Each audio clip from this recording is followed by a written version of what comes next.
திருப்பாடல்கள் அதிகாரம் 115 இறைவசனங்கள் 1 முதல் 18 முடிய. ஆண்டவரே உண்மையான கடவுள், எங்களுக்கென்று ஆண்டவரே எங்களுக்கென்று மாட்சியை உம் பெயருக்கே உரித்தாக்கும்.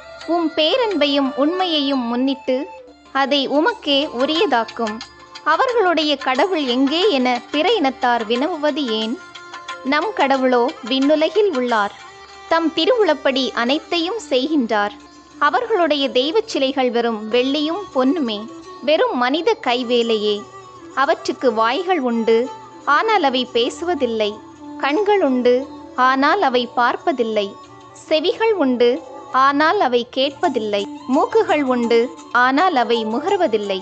கைகள் உண்டு, ஆனால் அவை தொட்டுணர்வதில்லை.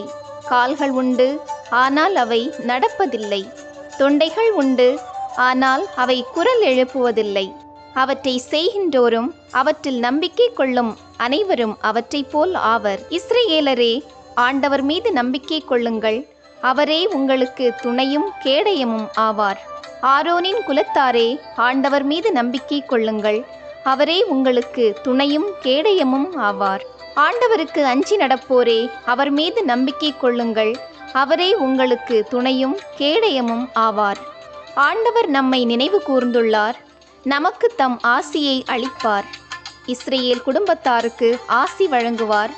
ஆரோனின் குடும்பத்தாருக்கு ஆசி வழங்குவார். தமக்கு அஞ்சி நடப்போர்க்கு ஆண்டவர் ஆசி வழங்குவார். சிறியோர்க்கும் பெரியோர்க்கும் ஆசி வழங்குவார். ஆண்டவர் உங்கள் இனத்தை பெருகச் செய்வார். உங்களையும் உங்கள் பிள்ளைகளையும் வளரச் செய்வார். நீங்கள் ஆண்டவரிடமிருந்து ஆசி பெறுவீர்களாக. விண்ணையும் மண்ணையும் உருவாக்கியவர் அவரே.